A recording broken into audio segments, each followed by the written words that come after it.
The Lord just spoke to me, and I feel like He's calling me to share it with you guys, as He does with most of the things that He shares with me. I was gonna make a YouTube video because it's kind of long, but the camera was dead, and y'all gotta hear this. So please bear with me and just sit real quick and listen. So I titled it Christ in Weakness because I was going based off of two verses that I had read in church, right?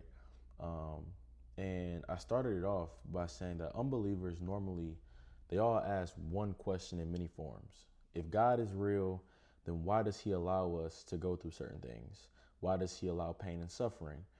How come you believe in God, but you're still going through as much as me, if not more? If you're a believer and you're like, you profess your faith out loud, you've probably been asked one of these questions. The short answer is to keep us from boasting and becoming proud. Pride is a trait of the world, and humbleness is a trait of the kingdom.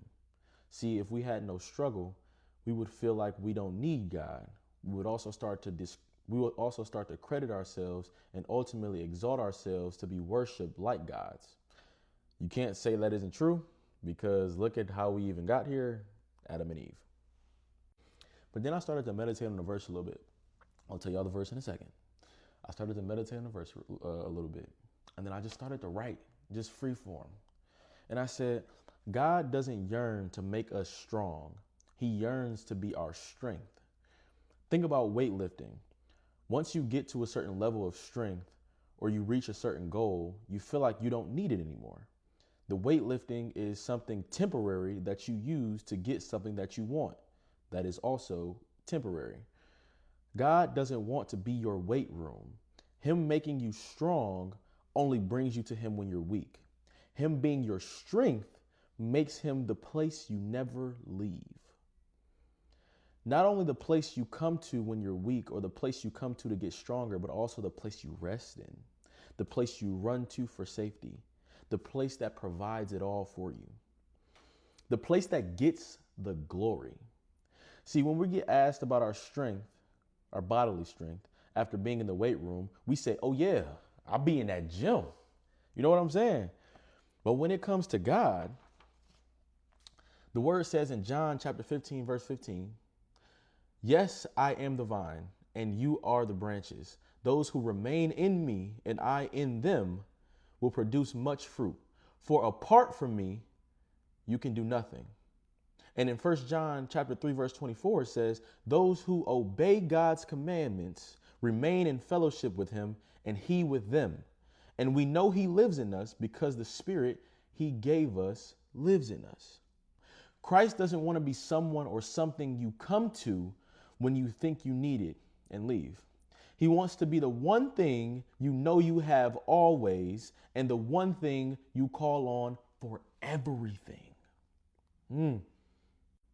Going back to the fact that you say, I be in the gym, right? That's because the gym don't come home with you. The thing that you're using to give you strength don't come home with you. But the person, God, who is your strength, you in Him. Yeah, I'm in God, I'm in Jesus, but God is also in you. You can't say that about the gym. And then I said, because the thing about people, the gym, drugs, alcohol, parties, money, the things of this world, I'm not saying this to condemn anybody, but if you get convicted, please act on it. It's temporary. They are temporary. And whatever they give you is also temporary.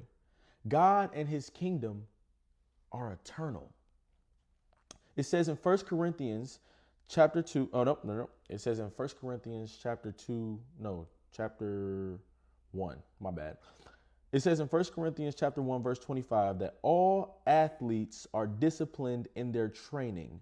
They do it to win a prize that will fade away, but we do it for an eternal prize. Being an athlete, we all chase championships. We chase wins. We don't like to lose, right? But we're chasing something that literally fades away. It doesn't matter. It's temporary. It's something that people will remember for a second and then forget in a couple of years.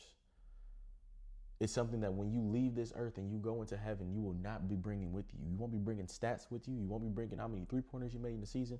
You won't be bringing any of that with you. So the race in which that we should care about is the race to righteousness, as Paul says in Corinthians. And I said, being strengthened by something is temporary. God being your strength is eternal. Clock it.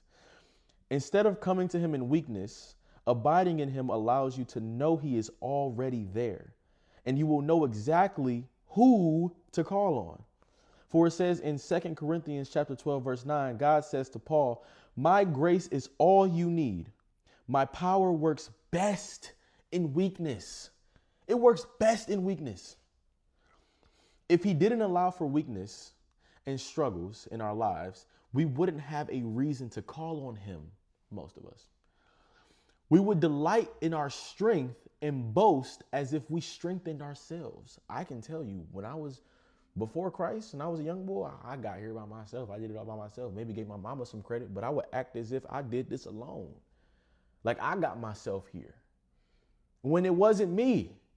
But without God, without abiding in him, you think it's you, which is why he allows for us to struggle to then call on. Come on. Okay. Anyways, back to the script. We would, my fault. We would delight in our strength and boast as if we strengthened ourselves. That is why we are called to delight in our weaknesses. For Paul says in 2 Corinthians chapter 12, verse 9, same verse, just at the end of it.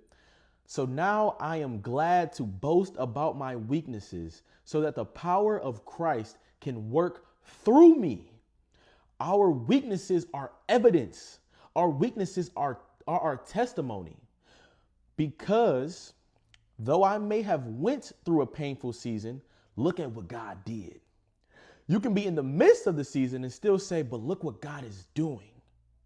And even before the season, like when he told the disciples he was going to give them peace before he even perished, he told them he was going to give them peace in the grief before he even died. Before the season, you will say, but I know what God will do. The gym is transactional. God is relational. The gym is temporary. God is eternal. The gym is based on results. God is based on faith. It's based on faith. Lastly, I'm going to leave you with this, okay? 2 Corinthians verse 9 helps us with how we are with one another. Because we know that God's power works best in weakness, we are able to do what Paul does in 1 Corinthians chapter 10, verse 22. It says, when I am with those who are weak, I share their weakness. For I want to bring the weak to Christ. God allows for struggles and weaknesses so that we may carry each other's burdens and not boast about our strength in their face. Instead of boasting about our strength, we bring his strength to others by sharing in their weaknesses. Jesus didn't come to earth and boast about his divinity. He came and became one of us. He shared in our weaknesses and brought us to God and God's strength to us. If that ain't a word, I don't know what is. Because it's so fulfilling, but it's so fulfilling because God is eternal. He's everlasting. He's not temporary. He will fill you. He has already filled you with the Spirit. Now, whatever you're hungry for, whatever you need is already in you. All you have to do is call on it and grab it. Yeah. I don't know what that was, but the Holy Spirit was speaking. Just know that. And I don't know what you're going to get from what I just said, but if you got it, then get it, then good. I love y'all. God bless.